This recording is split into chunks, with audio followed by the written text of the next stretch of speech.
Arizona Cardinals Cast 10/7/2022.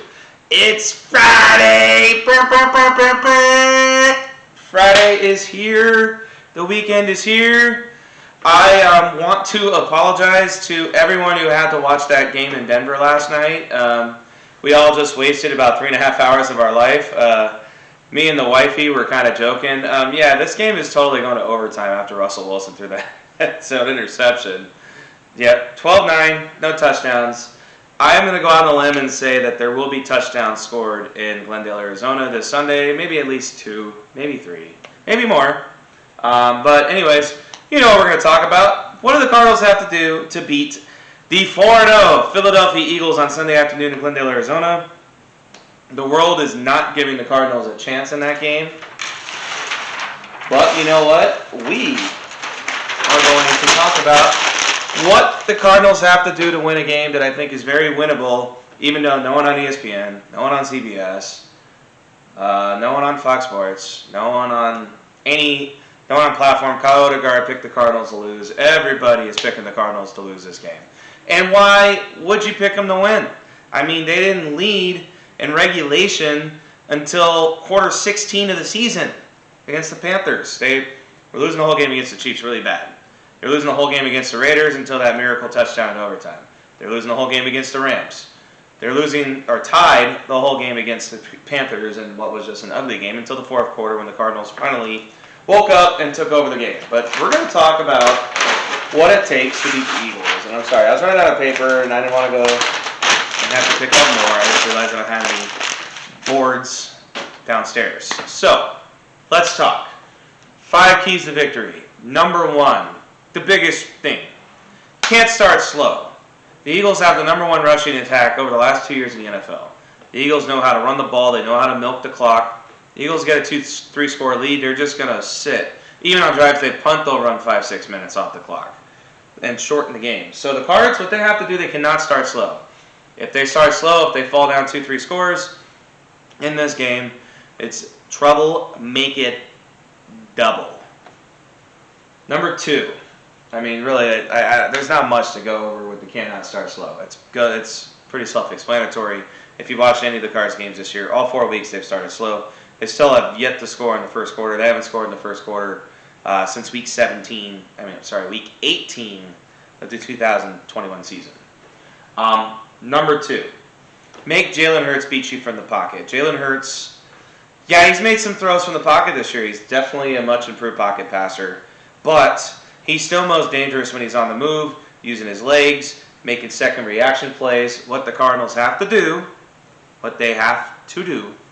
is keep him in the pocket, make him beat you from the pocket, make him have to survey the defense, and play, quarterback, like traditional quarterback.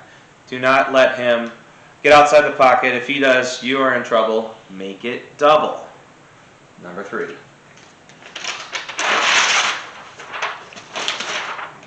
You know that ludicrous song, hands up! Hands up!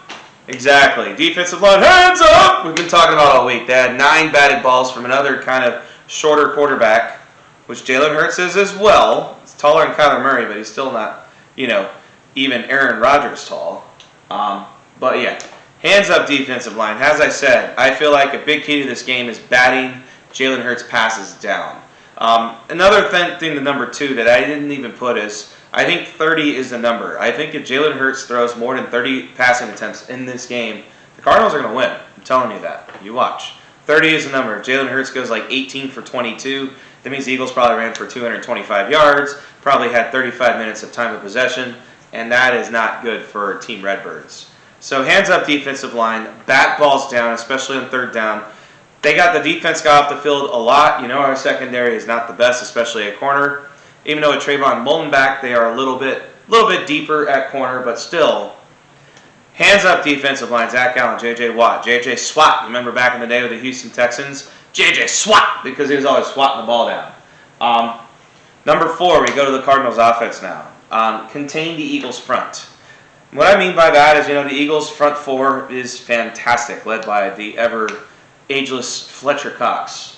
The Cardinals need to really just contain the Eagles' front. Give Kyler time to throw. The Eagles' front can definitely make it, a very, very, very long day for Kyler and company. And also, if Kyler starts to get hit, Kyler doesn't like to get hit. He's a little guy. He might get a little bit penguin back there, a little bit of happy feet. And we do not want Kyler Murray happy feet. You hit Kyler Murray, plant, throw, fire away. Big thing is to contain the Eagles' front. Do not let the Eagles' front bully the Cardinals' offensive line. And lastly, and this is, actually, if this game is close late, I really, really like the Cardinals' chances. Because everybody, he's maybe the toast of the NFL, but from what I've seen, especially in that game against Jacksonville, I could not get over that 4th and 3 that the Eagles went for last week. I just don't get it.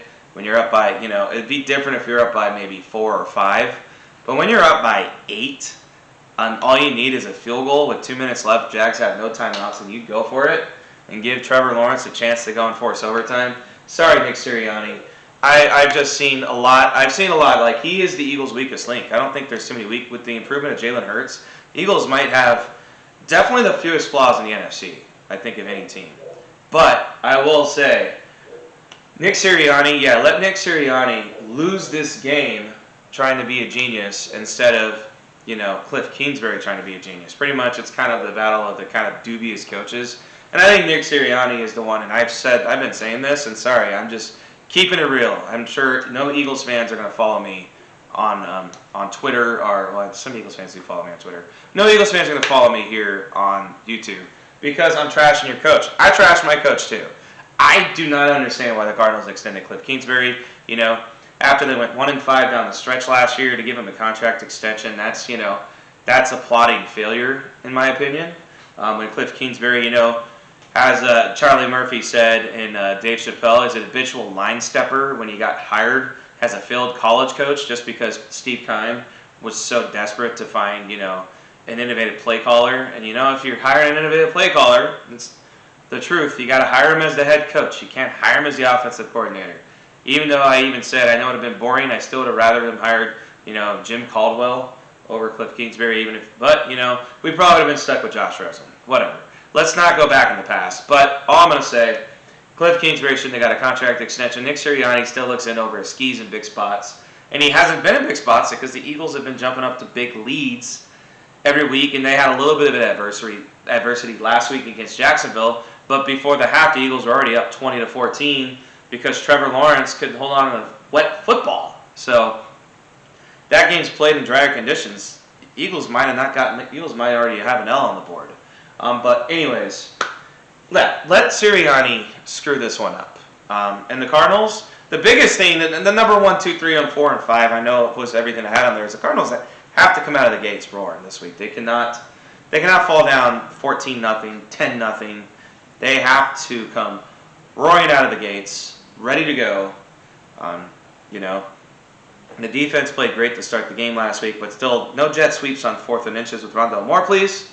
Don't do it. That's where it kind of stinks to have, a smaller quarterback because you can't do quarterback sneaks. Maybe you get clever, like the Chiefs did. Patrick Mahomes after that knee injury in Denver, he doesn't do quarterback sneaks anymore. So what do? You have the tight end go up there and sneak. Why not have Trey McBride or Max Williams take the snap from under center and go on a quarterback sneak on 4th and inches? Why not? Get innovative, Cliff Kingsbury. Come on, but not too innovative. Don't be a genius. Let Sirianni try to be the genius. Anyways, I really do think, I'm going to be writing my column here in a little bit, I really do think the Cards are going to get the big win this week, whatever. I hope I'm right. Please like and subscribe to my channel. Follow me. It's Drew. I appreciate you all. Hopefully we're talking about a Cards win on Monday. Have a good day.